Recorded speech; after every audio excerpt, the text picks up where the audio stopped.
The Saints pummel the Cowboys 44-19. Woo! How about them Cowboys? Is this more Saints or more Cowboys? I'm gonna go Saints. I'm gonna go Saints. Their offensive line is crazy this year. We were talking about Kamara before we got on. He was doing something like 4.5 yards before contact yesterday, before he was even being touched. Yeah, so we were talking about Kamara 4.5 yards before he was even touched. So the offensive line is manhandling people. And then Derek Carr, last year was his first year with the team. Everybody was calling for him to be cut, or they're trying to figure out ways that the Saints could come off of that contract and say it was a bad contract. Yeah, they're hyping up Spencer Rattler. Yeah, and again, Spencer Rattler might be their man come down the pipeline. But people forget Carr was coming off of an injury too. So it took some time for him to get back comfortable, get into space in the city, build that camaraderie with his receivers.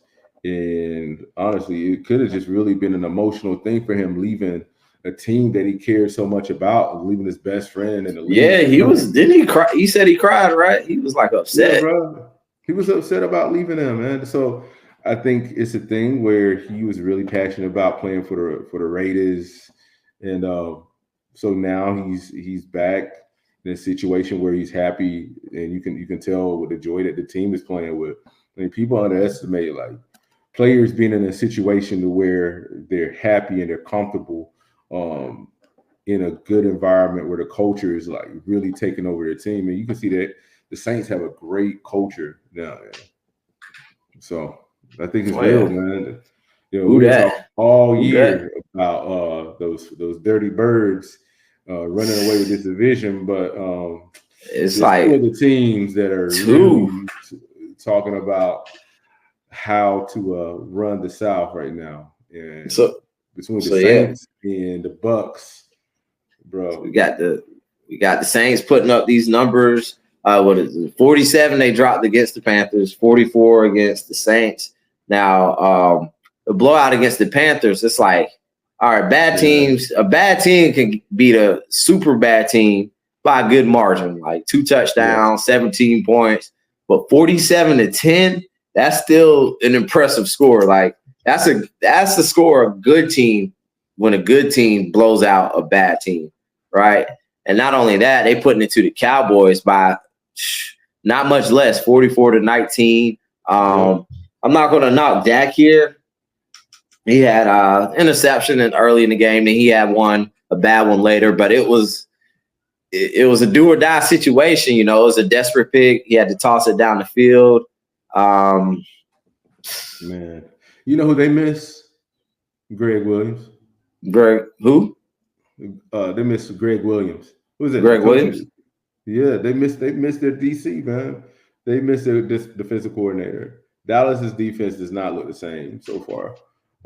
So let's see what they look like in the next couple of weeks, because it's still taking some time for their defense to fall into place, man. But right now, Dallas is giving up points. Next weekend they play the Ravens, and so that is a huge game between the Ravens not being 0-3 or Dallas being 1-2. So we'll see how that game is. All right. We have the other NFC South team that was definitely overlooked. The Bucs and Baker still cooking. Bucs 20-16, and then type in the other team. But of course, that was the Detroit Lions, and they had the lead this whole game. You know, they kept them at bay this entire game. A lot of people didn't expect the Bucs to come in here and win this game. Now I saw the spread. I think it was like 7.5 or 7 points. I'm like, whoa. We giving the Lions too much in this situation.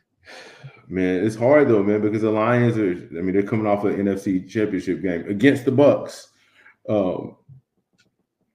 or NFC playoff game against the Bucs. Yeah. So, I mean, in that game, but that game went down to the wire too. So again, they're way closer than they are apart as far as their talent. So Bucks came away with a really nice victory after everybody was picking them to come in second or third in the NFC South.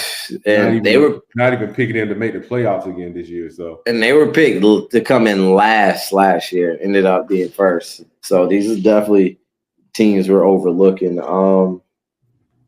Baker, not too crazy stat line. They didn't do too much on offense, man. It's the defense that came correct. The defense was great, but the thing with Baker is Baker makes good plays when he needs to. Like, he had 2 big runs yesterday. He had to go ahead run to win, and he had to run a couple plays before to set up that touchdown win.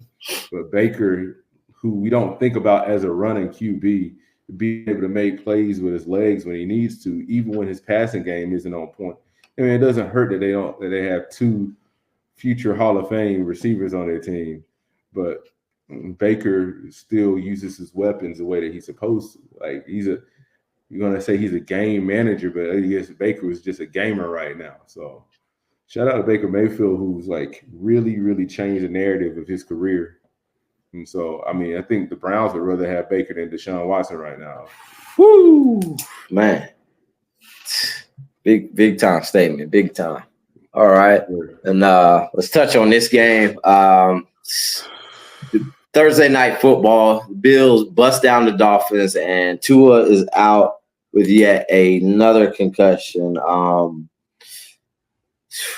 Did I pick the Bills? No, I picked the Dolphins to win, right? I think I did. I think I picked the Dolphins, I think.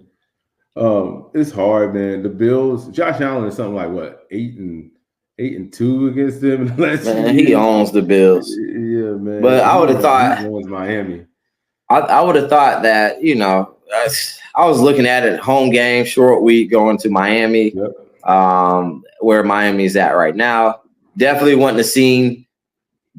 have predicted this towards the end of the season if they were going to Buffalo to play, and in cold ass Buffalo. But hey, man, the Bills are running the AFC East, bro, and I don't believe they're going nowhere. None of that talk about the Dolphins, Jets, and damn sure not the Patriots is going to nudge. Don't be talking trash about the Pats who actually showed up for the game this weekend, man, because that Pats team is actually playing hard. If they can get some more talent on offense, man, they actually might be a real team coming down the line. Yeah, I agree with you on that one. That's a premier level defense. That's the best. That's a top 5 NFL defense. So, I mean, even though their offense isn't there yet, I mean, the Bills are going to have to do some work to win that division. I mean, I ain't really worried about it. I think they're going to win the division, especially with Tua. All right, so being unknown, man. So let's run on this. So Tua with another diagnosed concussion in the league, and we're not talking about just going to the sideline. Oh, coach, man. Now we talking about. Or you didn't see what I did. Yeah, go ahead, man. I try not even to see. But look, I'm gonna tell you the craziest thing. The first time I was like, man, I was like kind of joking about it. You know what I'm saying? First time we saw it happen, because we was joking a little bit. But right at this point, man, like it's scary to watch somebody go through that. You know what I'm saying? It's almost like watching somebody just have a seizure, and you're trying to figure out how to help save somebody's life. But at this point, he has put himself in a situation to where it's life or death, man. And I can't tell a grown man what to do with his life, man. But at the end of the day, man, you have a wife and kids, and I mean, he's already rich. I mean, if we're gonna keep it a band, like, he could use some more money, but I'm sure that Tua could find a job working for NFL TV, or working for the Dolphins, or working for Alabama, that's going to pay him handsomely to add on with the Brinks truck of money he already has, with endorsements and everything else that he has. So for me, I'm sorry. At the end of the day, like the NFL might have to step in and save him from himself, because I think the worst thing that could ever happen is, God forbid this ever happens, is that anything worse happens to him during a game on live TV. Like that is the worst thing, the worst product that the NFL could put out. Yeah, that'd be terrible. And yeah, you saw he said he has no plans to retire. Yep. So it's like, damn. But in other news, the Bills looking strong. You know, I mean, Tua went down. Josh had a decent pedestrian game. However, he wasn't required to be super duper Josh. Just run the damn ball, and Josh Allen is good. If they run the ball, then the Bills win. Let them put the cape on when it's time. That's it, man. But hopefully he doesn't have to. Putting a cape on is not slinging the ball 45 times, 50 times a game like they were doing for some reason in Buffalo, which makes no sense. Smash mouth football and let Josh be the light-skinned Cam Newton and take over the game. You know what I'm saying? So I'm trying to see. That's how the Bill win. All right, let's keep it in the AFC South. So Jets fly to Nashville, beat the Titans 24-17. A close matchup. Titans bro. They choked. And the Jets get their first win with Aaron Rodgers as the quarterback. Just relax. What does he say? Just relax. Just relax. I actually took them to win this game. I was like, they're playing away from home, but playing in Tennessee, when has that ever been like, ooh, we got to go to Tennessee and play? Will Levis didn't play his best game. And they were making plays, man, especially Breece Hall. Breece Hall is a good talent. Garrett Wilson there. And it wasn't a spectacular game, but there were some big plays, and the Jets came up like they should, and they had to. The Jets have to win this game. You know, like we said, missing Reddick, bro. They are not putting any pressure on a quarterback. They need Reddick. Their pass rush is not what it should be right now, and they're not going to make the playoffs if they can't put pressure on a quarterback. They're lucky that Tua, if any team benefits from Tua being hurt, is going to be the Jets, because they're going to have to be able to make up some ground. If Tua was still playing, I think that they would be the third best team in that division. But with Tua being out, then they're gonna automatically slide to the second best team in that division. So they need to spend some money and get my man paid so that they can actually put pressure on the QB. So they pay that man. They playing with their man. They bought him there. Like y'all bought him there. Y'all didn't think y'all was gonna have to pay him. Like what the hell's going on? Nah, dog. You're gonna pay Aaron all that money to sit at home, and you need to pay Reddick to go out there and win Aaron a Super Bowl. But you don't pay him, man. They got no shot. Right. And Braylon Allen, is that the backup running back? Had 2 TDs. I saw him with the ball. I'd see him with the ball. I think it was Breece Hall. I'm like, hold on, who the hell is number 0? Like they got Brian Burns out there running. He's a rookie, and but it's good. They had a change of pace. Like every team needs 2 running backs at this point now.